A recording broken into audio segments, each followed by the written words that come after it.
Seigneur, tu es majestueux, tu es glorieux, tu règnes, rien n'échappe à ton contrôle. Tu es assis sur ton trône de gloire et tu règnes pour l'éternité. Oh, tu es grand.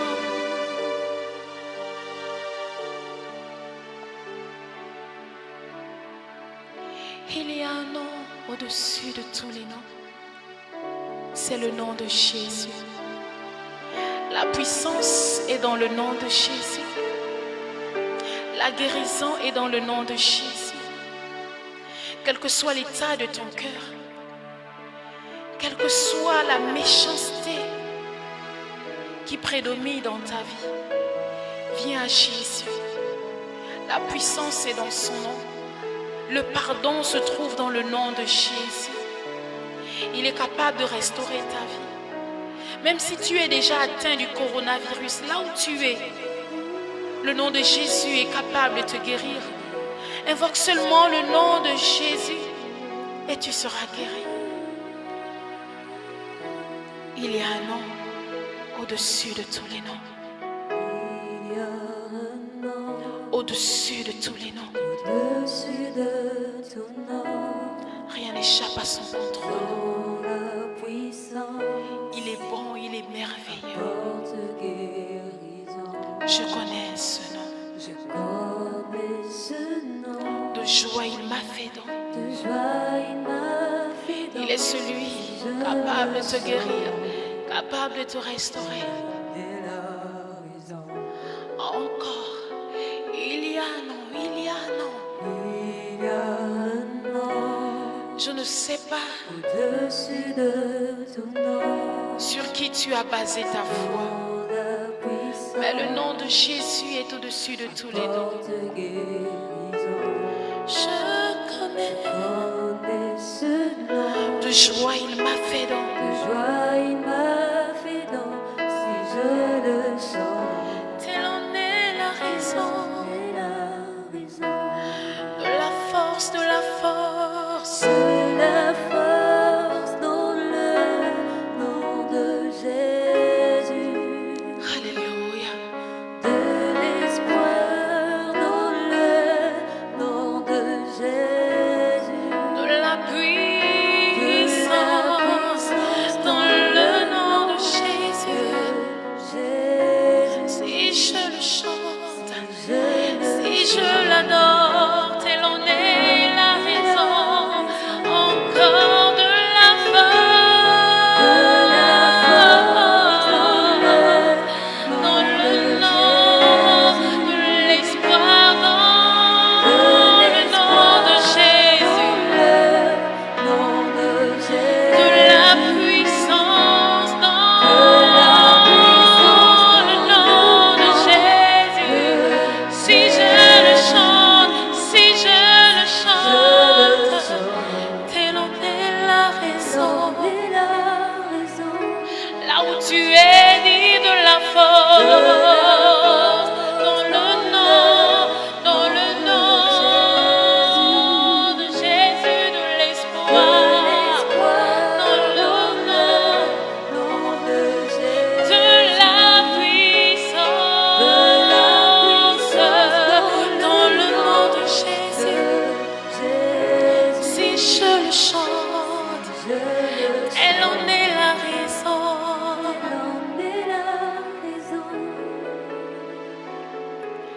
Le pardon dans le nom de Jésus. La guérison dans le nom de Jésus. De la force dans le nom de Jésus. Si je le chante, telle en est la raison. Si je le chante, si je le chante,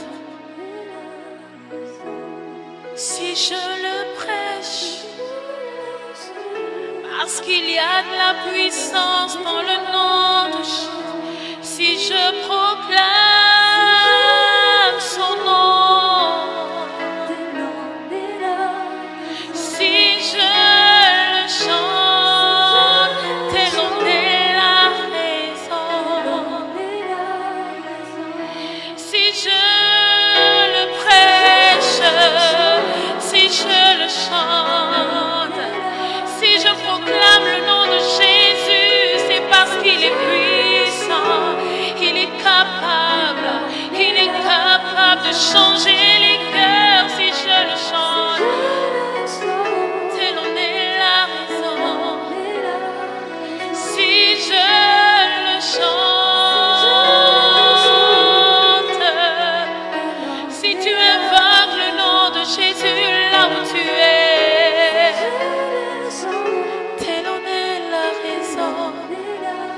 Si je le chante, si je le chante, tel en est la raison.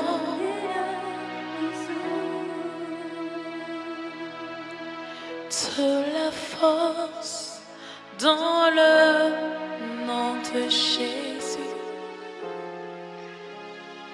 de l'espoir dans le nom de Jésus, de la puissance dans le nom de Jésus. Si je le crois, tel en est la raison. Alléluia, Alléluia, Alléluia. La puissance est dans son nom pour briser les chaînes de la malédiction, les chaînes de la maladie, les chaînes de ce virus. La puissance se trouve dans le nom de Jésus.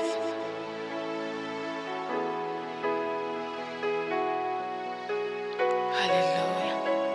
Dans le nom de Jésus. Est-ce que tu le crois avec moi? Alléluia. Alléluia. Gloire à Dieu. Alléluia. Merci Seigneur. Merci Seigneur. La puissance est Disons ces paroles. dans le nom de Jésus. Alléluia. La délivrance est dans le nom de Jésus. Disons ces paroles. La guérison dans le nom de Jésus. Oh, pour briser les chaînes, briser les chaînes, briser les chaînes. La puissance est dans le nom. la puissance est dans le nom de Jésus. Disons la puissance. La puissance est dans le nom de Jésus. La puissance est dans le nom de Jésus. Brisez les chaînes. Brisez les chaînes. Brise les Brisez chaînes. les chaînes. Brisez les chaînes.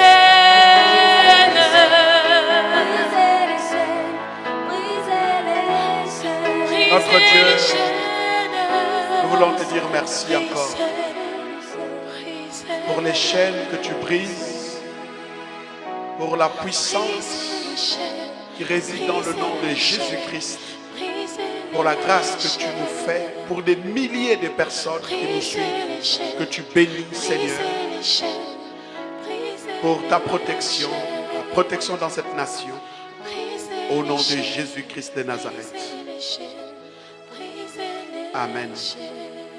Gloire à Dieu. Alléluia. Gloire à Dieu. Nous sommes dans notre culte de semaine. Nous sommes mercredi aujourd'hui et vous êtes nombreux à nous suivre. Chaque jour et chaque fois que nous avons l'occasion de le dire, nous le disons pour que vous soyez encouragés. Soyez bénis, abondamment bénis dans le nom de Jésus-Christ. Et nous sommes ensemble dans cette communion au travers de ce message. Nous voulons justement que vous sachiez que nous vous aimons énormément. Au-delà du contexte actuel du confinement, notre Dieu est puissant. Il permet que nous soyons un en esprit. Et c'est donc dans cet élan de communion, nous demandons que la grâce du Seigneur vienne et vous visite. Bon confort d'écoute et surtout bénissez celui qui est juste à côté de vous, votre voisin.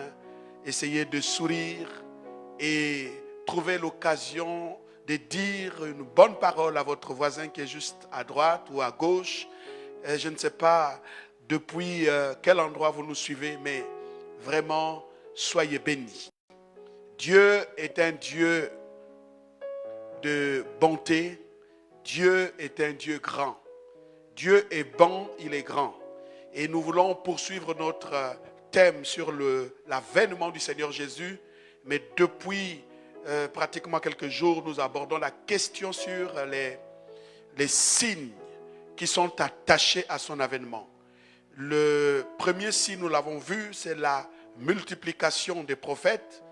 Et nous avons dit l'une des choses qui va faire en sorte que le diable multiplie les prophètes, juste parce qu'il sait que dans les derniers temps, Dieu va répandre son esprit sur toute chair, afin que chaque serviteur, chaque fille et chaque fils soit capable de pouvoir prophétiser. Il a dit, vos fils et vos filles prophétiseront, les jeunes gens auront des visions et vos vieillards auront des songes. Donc c'est une assemblée de prophètes et Dieu sait que l'onction des derniers temps, c'est l'onction prophétique. Et c'est donc grâce à cette onction prophétique que Dieu va démanteler l'activité de l'ennemi. Et ça, c'est vraiment quelque chose que nous savons. C'est pourquoi le diable, pour créer la confusion, pour créer la distraction, va multiplier des faux prophètes afin que ces derniers soient à même de s'opposer au plan de Dieu. Et malheureusement pour lui, le Seigneur a dit que cette bonne nouvelle sera prêchée partout. Donc la victoire de l'évangile. Donc nous avons parlé du premier signe qui est le signe attaché à la multiplication des faux prophètes. Et même si le diable multiplie les faux prophètes, ils ne seront pas plus nombreux que les vrais. Parce que les vrais prophètes dans l'histoire de la Bible sont toujours plus nombreux que les faux. Alors donc nous pouvons nous réjouir. Alors que Jézabel avait 450 prophètes d'Astarté, 400 prophètes de Baal, mais le nombre n'était pas impressionnant face à celui que Dieu avait mis de côté. Donc le Seigneur avait mis de côté 7000 prophètes qui ne s'étaient pas compromis. Donc vous comprenez que les vrais seront toujours plus nombreux. Et même lorsque le diable a fait sa rébellion au ciel, souvenez-vous qu'il a entraîné un tiers. Donc même les démons ne sont pas plus nombreux que les anges. Les anges d'amour. L'un des signes qui s'attache à l'avènement du Seigneur, donc avant que le Seigneur arrive, il faut qu'il y ait une montée exponentielle de la méchanceté. Donc la méchanceté va atteindre son paroxysme. Vous savez, c'est une illusion de penser que ce monde sera parfait un jour. Non, nous prédicateurs de l'évangile, nous sommes là comme les ouvriers du Seigneur, comme les héros. C'est-à-dire que des gens qui portent la voix du Seigneur, qui avertissent en fait sur les jugements du Seigneur. Notre rôle, c'est d'avertir. Notre rôle, c'est de rappeler. Mais le monde dans son ensemble, ce n'est pas le monde entier qui sera sauvé. Ce monde-là ne deviendra pas meilleur. Mais nous pouvons apporter ce qui est bien dans ce monde. Mais nous ne pensons pas que le monde deviendra parfait. Non, même nos prédications ne rendront pas ce monde parfait. Pourquoi? Parce que c'est écrit. C'est une prophétie, c'est une déclaration du Seigneur. Dans les derniers temps, la méchanceté va accroître. La méchanceté atteindra son paroxysme. L'homme deviendra de plus en plus méchant. Regardez les textes que j'aimerais lire avec vous pour que vous puissiez comprendre que ce qui arrive dans le monde ne peut pas nous étonner parce que nous savons, prophétiquement il est dit, ce sont des signes attachés à l'avènement du Seigneur. Prenons par exemple dans notre introduction pour comprendre le sens, bien sûr, de ce troisième signe qui est donc la méchanceté. Alors, ici dans Genèse chapitre 6, versets 1 à 8, que je vais vous inviter à lire, Genèse chapitre 6, versets 1 à 8. Genèse 6, verset 1 à 8, nous voyons que le genre humain va rentrer dans une grande corruption, donc ce qu'on appelle la corruption du genre humain. La Bible dit, lorsque les hommes eurent commencé à se multiplier sur la face de la terre et que des filles leur furent nées. Voici le verset 2. Les fils de Dieu virent que les filles des hommes étaient belles et ils en prirent pour femmes parmi toutes celles qu'ils choisirent. Verset 3. Alors l'Éternel dit, mon esprit ne restera pas à toujours dans l'homme, car l'homme n'est que chair et ses jours seront de 120 ans. L'homme n'est que chair, ses jours seront de 120 ans. Les géants étaient sur la terre. Donc le rapport entre les esprits et les hommes, cette rencontre va finalement aboutir à la manifestation, l'apparition des géants. Les géants étaient sur la terre en ces temps-là, après que les fils de Dieu furent venus vers les filles des hommes et qu'elles leur furent données des enfants. Ce sont ces héros qui furent fameux dans l'Antiquité. Les héros qui furent fameux dans l'Antiquité, qu'on a divinisés. Et le verset 5, l'Éternel vit que la méchanceté des hommes était grande sur la terre. Donc Dieu va constater que la méchanceté des hommes était devenue grande sur la terre, prenant des proportions inquiétantes. Et que toutes les pensées, regardez ce que la Bible dit, toutes les pensées des hommes à cette époque étaient inexorablement tournées vers le mal.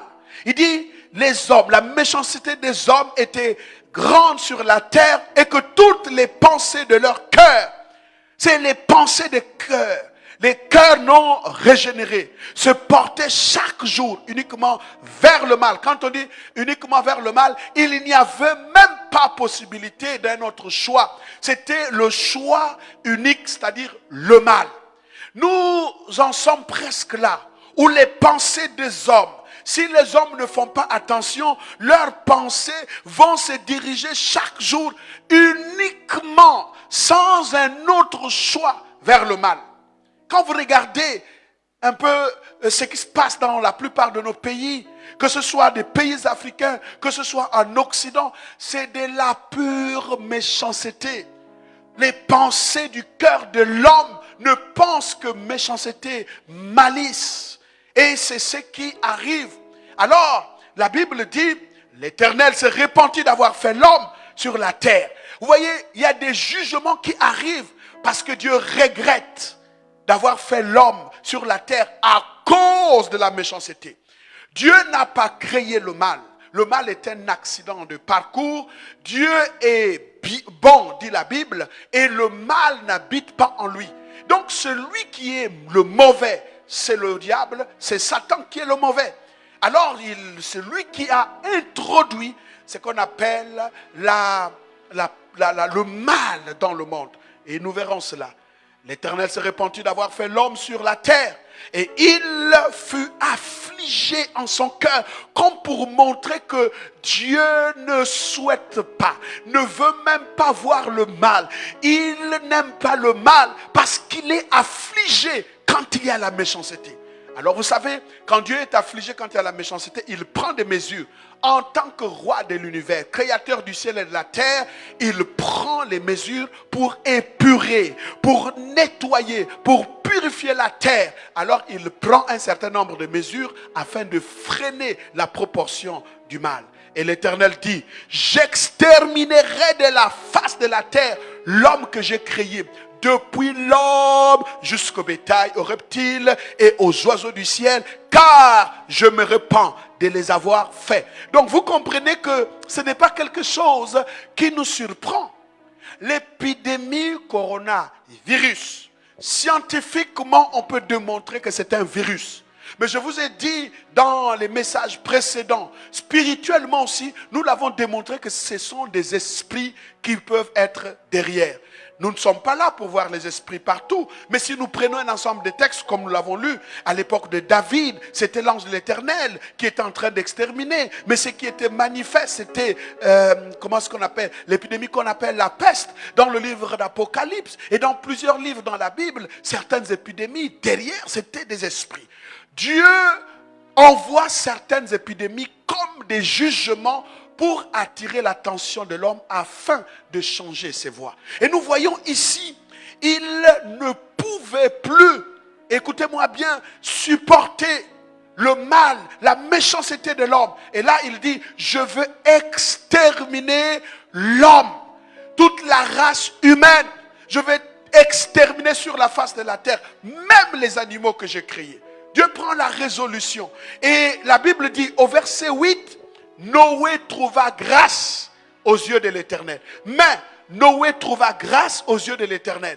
Ce que je voudrais donc dire, et c'est là que je voudrais m'appesantir, qu'au-delà de tout, nous avons besoin de crier à l'Éternel afin que sa grâce nous soit accordée. Notre nation peut être épargnée. Vous savez, aujourd'hui, le virus est en train pratiquement de faire des ravages dans la plupart des continents.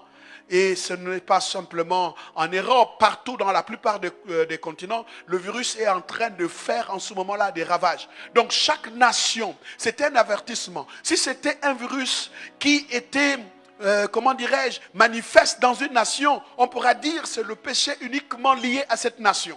Mais comme Dieu a voulu que ce virus-là frappe la plupart des continents, frappe la plupart des nations sur la terre, ça veut dire qu'il est en train de vouloir attirer l'attention du comportement des nations face à la loi de l'Éternel, face à sa parole. Il s'agit d'un message que Dieu donne aux nations. Écoutez-moi bien, c'est un message aux nations. Très souvent, quand il y a des problèmes dans une nation, l'Église essaye de pouvoir mener des activités pour se repentir. Mais là, cette repentance ne doit pas être une repentance uniquement dans l'Église, mais c'est une repentance qui concerne les nations. C'est la repentance des nations. J'insiste, c'est la repentance des nations. Pourquoi? Parce que le troisième signe de la montée de la méchanceté est la plupart du temps le signe qui attire. Ouvrons ensemble Genèse au chapitre 18, verset 20. La méchanceté attire le jugement de Dieu sur la terre. Quand quelqu'un est méchant, s'il ne change pas ses voies, ce que Dieu promet, c'est d'exterminer le méchant. La Bible dit, Genèse chapitre 18, verset 1, et l'Éternel dit, le cri contre Sodome et Gomorrhe s'est accru et leur péché est énorme. Je reprends, et l'Éternel dit, le cri contre Sodome et Gomorrhe s'est accru et leur péché est énorme. En d'autres termes, Dieu peut laisser les nations chacune choisir ses voies, poser des actes. Et Dieu peut laisser le temps. Mais ce qui se passe, c'est que la capitalisation du péché dans une nation finit par attirer l'attention de Dieu. Et là on dit qu'il y a un cri contre Sodome et Gomorrhe. Il y a donc eu des cris qui sont montés, des cris qui révélaient la méchanceté de ces villes-là.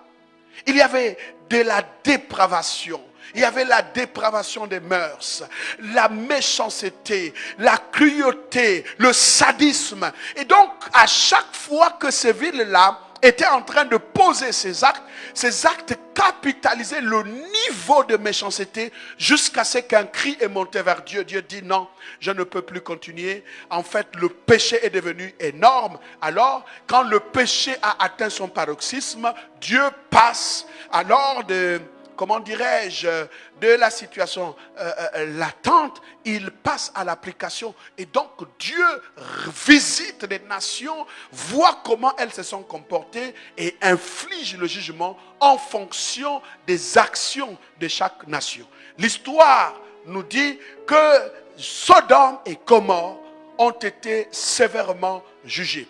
Le monde de Noé a été jugé par le déluge. Donc, catastrophe naturelle, comme on peut qualifier ceci aujourd'hui. Le monde de Sodome et Gomorrhe a été jugé par le feu, un jugement divin par le feu. Et toutes ces villes ont été carbonisées. Et je ne sais pas qu'est-ce que Dieu choisira pour le monde actuel. Ce que je voudrais donc que nous retenions, le psaume 7, verset 11. Regardez, ce psaume est effrayant, mais extrêmement effrayant. Pourquoi? Parce que ici, je suis en train de rappeler que quand des situations arrivent dans une nation, on se dit, bon, c'est un problème lié à cette nation. Mais quand c'est en même temps, toutes les nations sur la terre, choses qu'on n'avait jamais vues, sont concernées par la même situation, c'est que Dieu est en train de parler aux nations du monde pour que chacune d'elles revoie sa façon de fonctionner. Dieu a parlé aux nations par la crise. Ils ont dit, nous avons été tellement intelligents, on a mis les mécanismes économiques en place, eh bien, on s'en est bien sorti. Dieu a parlé par plusieurs moyens.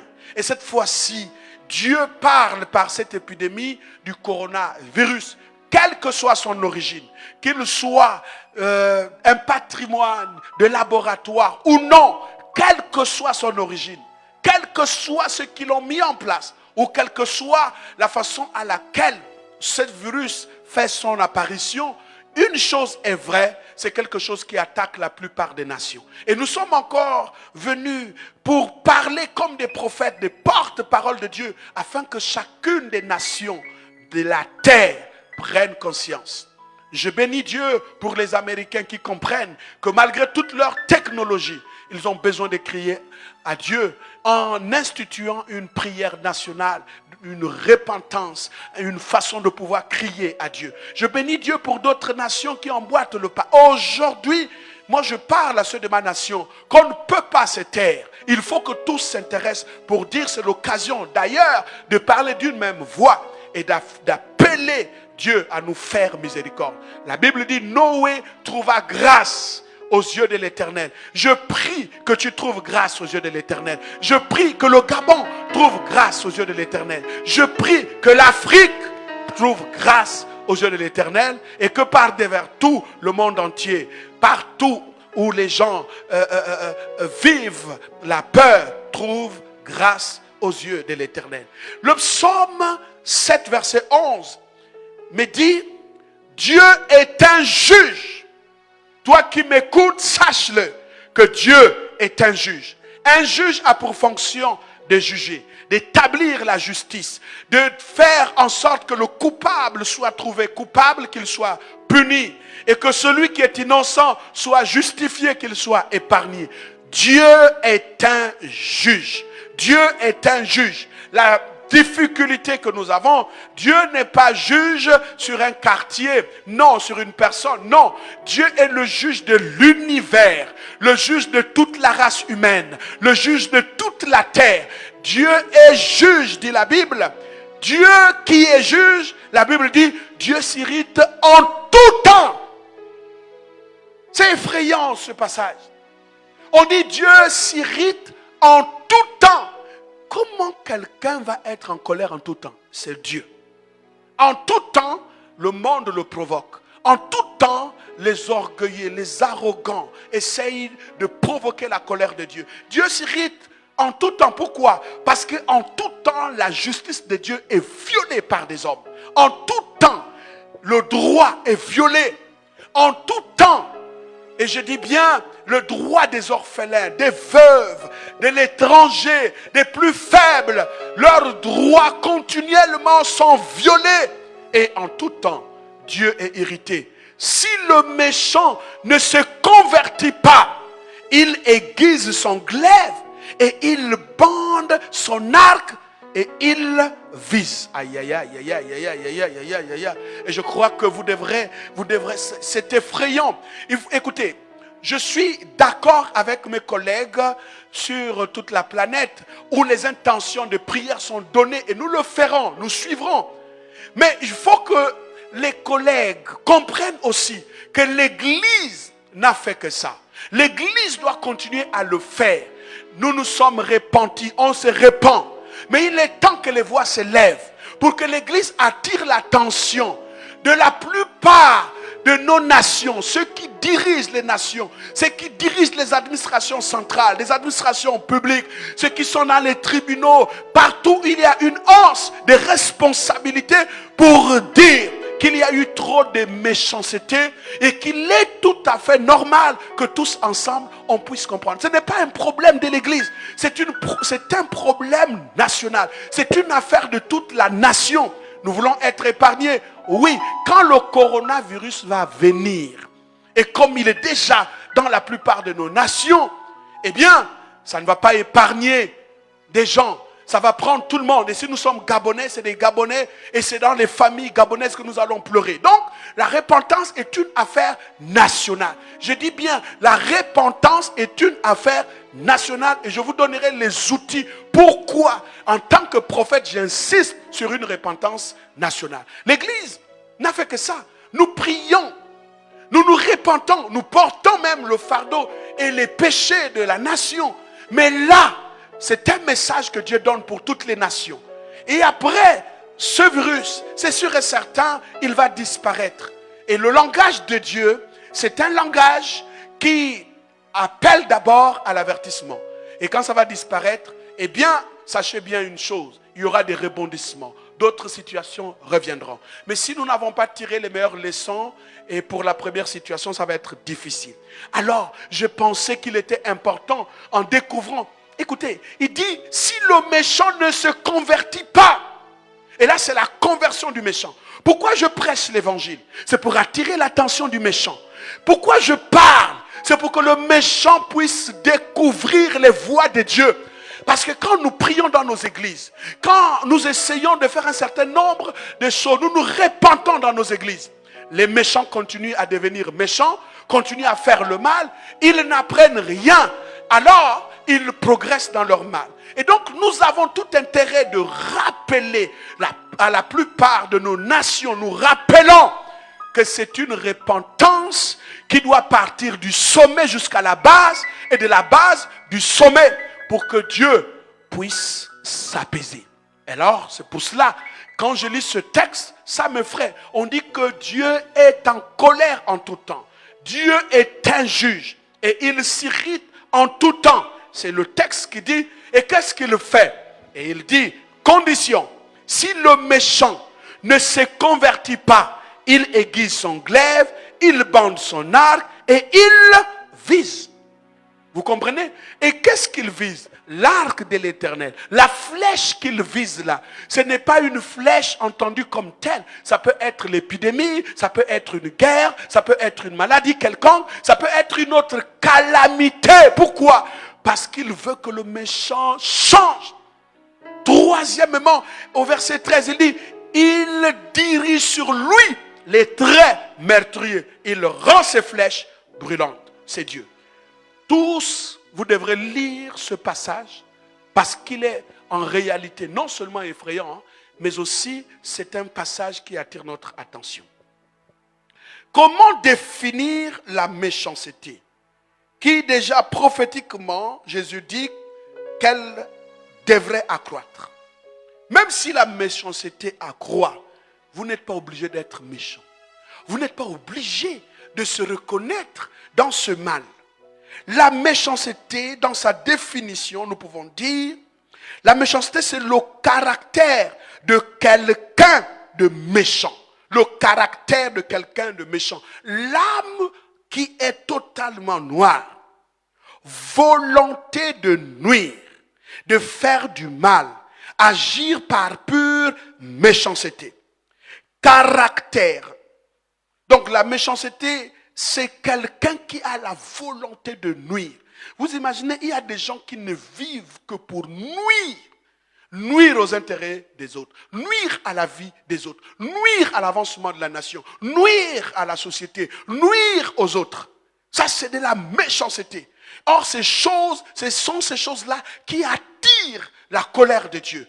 Vous savez que les moqueurs se disent parce que Dieu s'est tu, on se dit, bon, de toutes les façons, Dieu n'existe pas.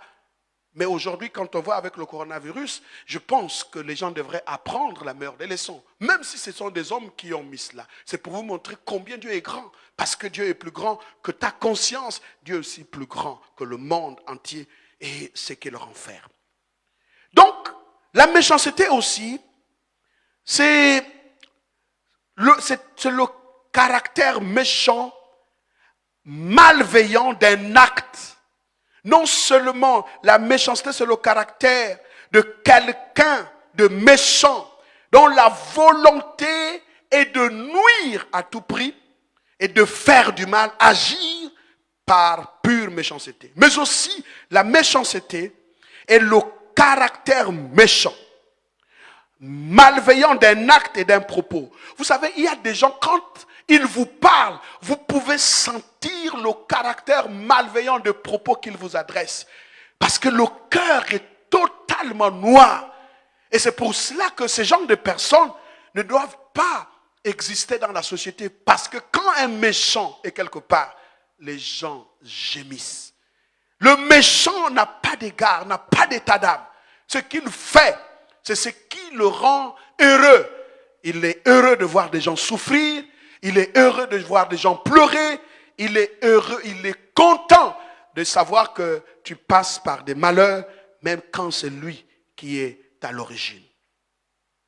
Donc, c'est la cruauté, la dureté du cœur, la malveillance, la noirceur, chose de neutre, qui ne penche ni du côté du plus fort, ni du côté du plus faible. Pourquoi?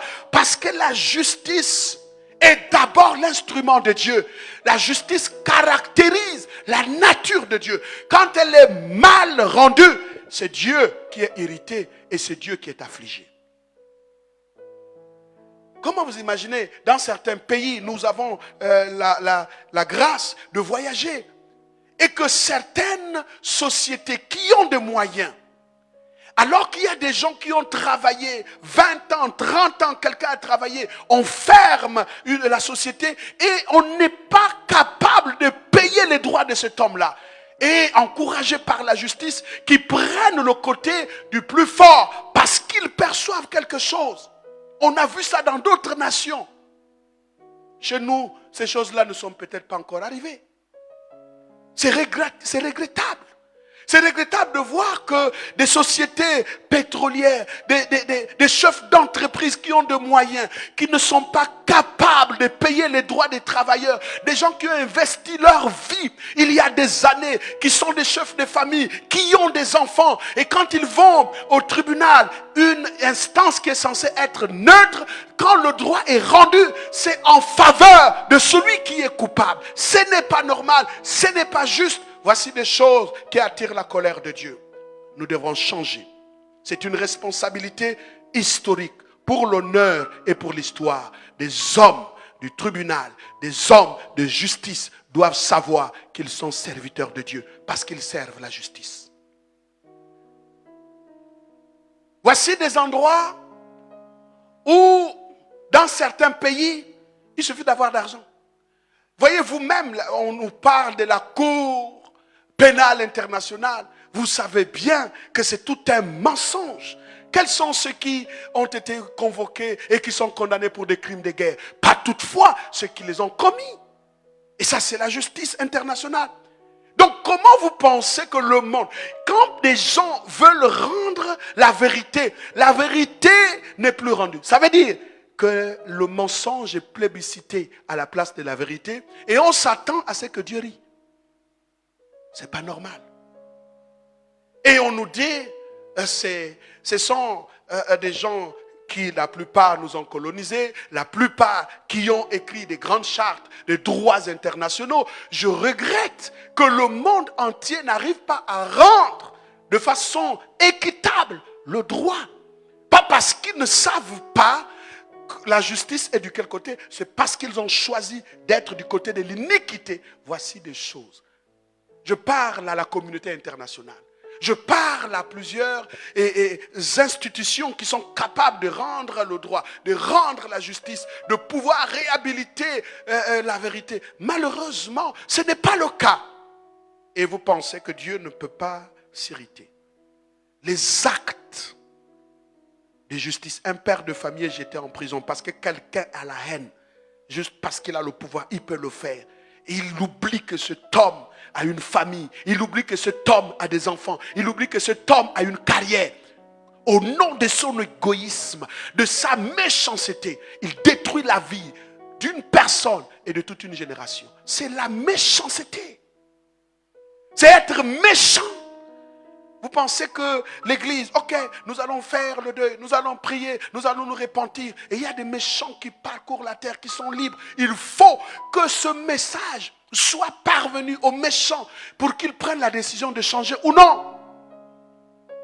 La méchanceté dans des endroits, par exemple les actes de méchanceté dans des hôpitaux. Aujourd'hui, ça devient grave. Nous avons aujourd'hui, par exemple, la situation du coronavirus. Nous voulons apprécier les efforts des Chinois, les efforts des Italiens et peut-être même de la France et d'autres. Mais ce qui a fait que les Chinois, les Italiens puissent être capables de vaincre la situation, plus particulièrement pour les Chinois, c'est l'amour du travail bien fait et l'amour de la vocation. L'amour de la patrie.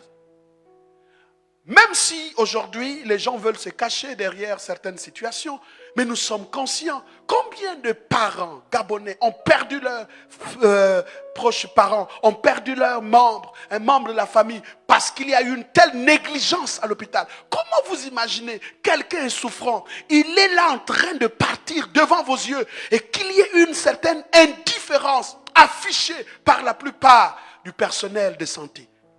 Les gens perdent leur famille, pas parce que la personne devrait mourir, juste parce qu'il y avait la négligence. Personne ne travaille pour l'amour de la patrie. Personne n'est là parce qu'il doit le faire. Il aime son travail, c'est sa vocation. Non, on est juste venu là parce que ça peut nous donner un travail. C'est un travail où on peut régler certaines de nos situations, de nos besoins. Et donc, ce qui fait que les dégâts sont énormes. Vous pouvez le témoigner, que la négligence dans la plupart de nos hôpitaux, encore aujourd'hui avec la présence du coronavirus, chacun veut épargner sa peau. Où sont le personnel de santé, des gens qui sont venus pour se sacrifier, pour dire d'abord la nation et mon semblable, les compatriotes, vous devrez faire le travail. Béni soit Dieu pour ceux qui ont la conscience professionnelle, qui le font encore. Je ne parle pas à tous. Mais nous avons la plupart du temps décrié le niveau de négligence du travail rendu dans la plupart de nos hôpitaux où les gens meurent par négligence. Le malade arrive, on l'abandonne, il gît là jusqu'à ce qu'il passe de vie à trépas sans que ça n'inquiète personne, sans que ça n'attire ici l'attention de personne. La pitié, la miséricorde, le cœur a disparu. C'est ce que la Bible dit. À cause de la croissance de la méchanceté, alors la Bible dit clairement, l'amour du plus grand nombre se refroidira. Combien sont aujourd'hui les médecins, peut-être pas chez nous, ailleurs, où ils peuvent diriger les malades dans leur clinique, parce qu'aujourd'hui chaque médecin a sa clinique. Et bon, quelqu'un qui ne devrait pas passer par la césarienne, on lui impose la césarienne parce que ça paye bien et on le dirige ou on la dirige dans une clinique parce qu'il faut que ça aille là-bas. C'est de la méchanceté.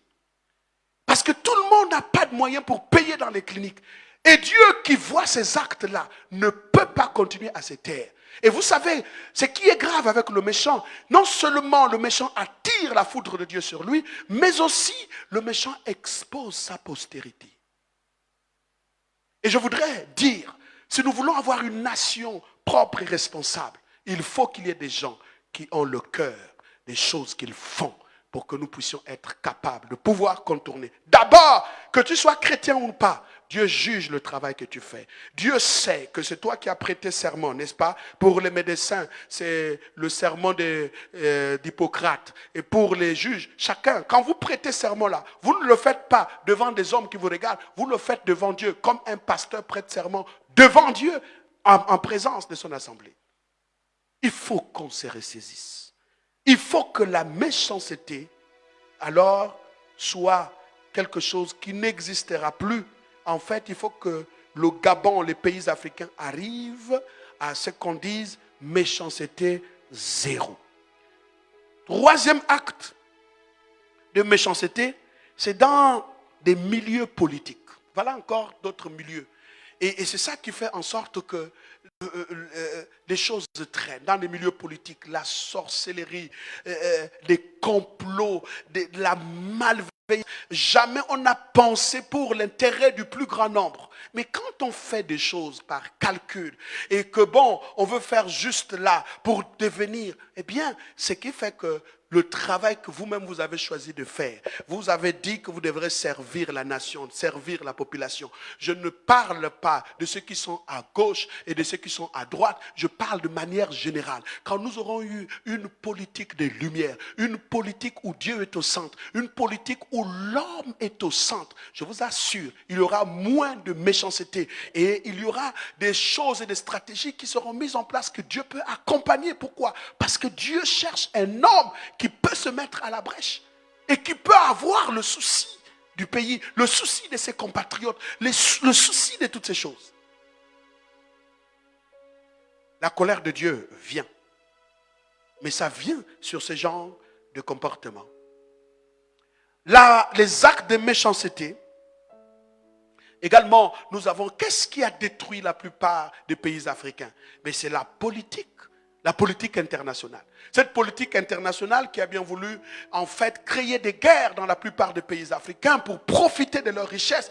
Vous pensez que Dieu ne va pas régler cette question? Vous pensez que Dieu, quand il voit toute cette méchanceté-là, comment des gens partent de leur pays parce que il faut aller créer la guerre dans un autre pays et faire en sorte que les richesses de ce pays-là leur parviennent pour que leur population soit bien, qu'ils ont le meilleur système social, le meilleur système d'assistance sanitaire.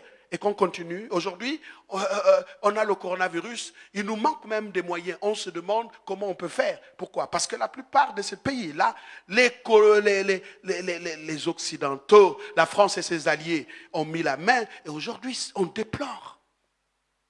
Béni soit Dieu pour des politiques africaines de plus en plus qui commencent à prendre conscience. Mais c'est la politique internationale qui a retardé l'Afrique. C'est la politique internationale qui a envoyé certains politiciens qui avaient la clairvoyance.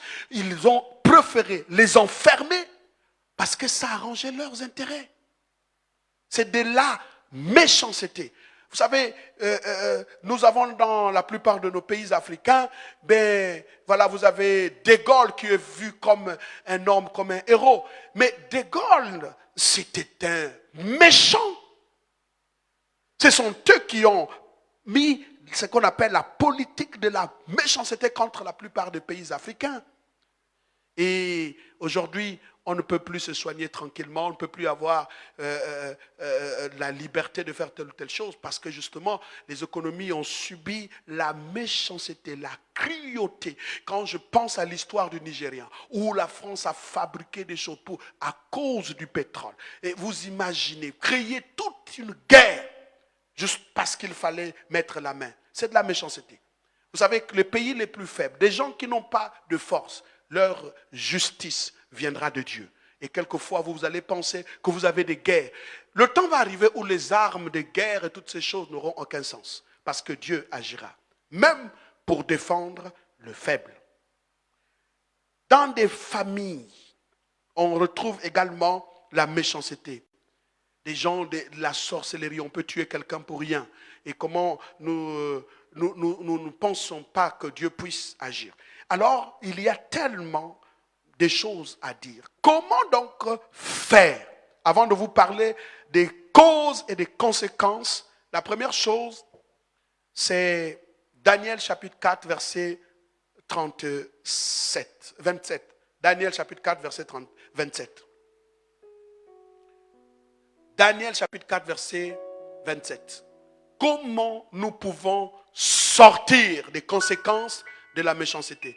La Bible dit, c'est pourquoi, ô roi, puisse mon conseil te plaire, mets un terme à tes péchés en pratiquant la justice. Et je parle à nous tous, du plus petit au plus grand, du plus grand au plus petit, dans nos pays africains surtout, qui souffrent, nous devrons pratiquer la justice. Pratiquer la justice devient la seule issue, la seule porte de sortie pour échapper aux conséquences de la méchanceté. Parce que la méchanceté ne donne pas à une nation, à une famille de prospérer. Ce n'est pas vrai. Il dit pratiquer la justice et à tes iniquités en usant de compassion envers les malheureux. Mets un terme à tes péchés. La première chose, quand on regardait dans des pays africains, comment on peut expliquer que l'amour de l'argent envoie quelqu'un à tuer l'autre? Des crimes rituels, des détournements, des situations qui, à la limite, tu te demandes, est-ce que l'homme est encore l'homme? On est arrivé, la méchanceté animalise l'homme, le rend animal. Par ses actes, on voit que ça, ce n'est pas bien. Vous savez, le plus grave, c'est que la plupart de ceux qui sont méchants ont appris dans certains cercles philosophiques comment être méchant. La plupart, ce sont des gens qui affectionnent la littérature de Machiavel. On leur apprend à devenir méchants, diviser pour régner. S'il faut parvenir, la fin justifie, les moyens. Donc, les moyens justifient la fin. Ça veut dire que s'il faut parvenir à quelque chose et que je dois écraser quelqu'un d'autre, je dois le faire. Ça, c'est de la méchanceté.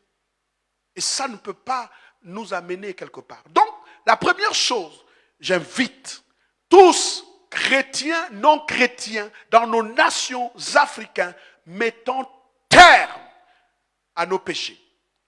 Comment? En pratiquant la justice. Il faut que la justice soit à nouveau pratiquée dans nos nations si nous voulons être épargnés de ce virus qui arrive. Parce que c'est aussi un genre de jugement. La deuxième chose, la Bible dit, en pratiquant la justice et mettre fin aux iniquités en usant de compassion. S'il vous plaît, il faut un peu de compassion pour ceux qui sont dans des hôpitaux, qui n'ont même pas de quoi se soigner. Comment on peut avoir autant de moyens? Comment on peut avoir autant de possibilités et ne pas voir des situations qui se passent dans la plupart de nos hôpitaux? C'est méchant. C'est méchant quand on voit les conditions dans lesquelles se trouvent les prisonniers. Un peu de compassion, il faut en user. Il ne faut pas seulement continuer à recruter tes frères parce que tu es quelque part. Et puis tous les autres Gabonais qui ont appris ne peuvent pas être là parce que, ils ne sont pas membres de ta famille, encore moins ils ne sont pas dans ton cercle de connaissances. Et ça, c'est de la méchanceté. Nous devrons être serviteurs des autres. Cette question sur la méchanceté, nous allons poursuivre ça et nous donnerons des moyens comment nous allons prier. La première chose que je voudrais donc dire, partage ce message à tes amis, à tes frères, nous ne savons jamais. Il faut que tout notre pays reçoive ce message de manière à ce que nous prenions conscience. Le méchant qui est dans ta maison a besoin d'entendre ça. Le sorcier qui est dans la rue a besoin d'entendre ça. Celui qui pratique des actes de méchanceté a besoin d'entendre ça. Plus nous allons entendre ce genre de message, eh bien, nous nous rendrons devant l'Éternel comme des gens qui ont besoin de sa grâce. La Bible dit, Noé trouva grâce aux yeux de l'Éternel. Alors cherchons à trouver la grâce de Dieu, la grâce aux yeux de Dieu pour sauver nos nations. Vendredi, nous allons donner des sujets de prière. Mais il est important de rappeler que les méchants doivent changer. La Bible dit que Dieu ne veut pas la mort du méchant, mais il veut que le méchant change sa voie. Si ce message te parvient et que là où tu es, tu pratiques la méchanceté, eh bien, je te conseille, comme Daniel a conseillé au roi, de changer. Ayez un peu le cœur humain. Que Dieu bénisse notre nation. Nous serons un, implorons la grâce du Seigneur. Païens comme chrétiens, nous pouvons nous mettre ensemble. Quand je dis païens comme chrétiens, pour l'intérêt de la nation, vous pouvez implorer la grâce du Seigneur pour que le sang des innocents sacrifié sous l'autel de l'égoïsme soit réparé. Pour que les injustices dans les tribunaux, les gens qui sont morts à l'hôpital, alors qu'on pouvait prendre en charge ces personnes-là, la négligence, tout ce qu'on fait, des actes de sabotage, alors ça peut changer. Si le pays doit aller loin, il faut restaurer des piliers, des valeurs, valeurs du travail, valeurs de la justice. Sans la justice, nous ne pouvons pas avoir des investisseurs. Parce que l'investissement vient là où la justice peut être donnée équitablement. Parce que c'est le socle de la protection du plus faible comme du plus fort. Que Dieu vous bénisse. Alléluia. De ta volonté, Seigneur, plus de toi. Les causes. Plus de toi, Seigneur, plus de toi. Plus de ta ressemblance, plus de toi. Plus de discernement de ta voix.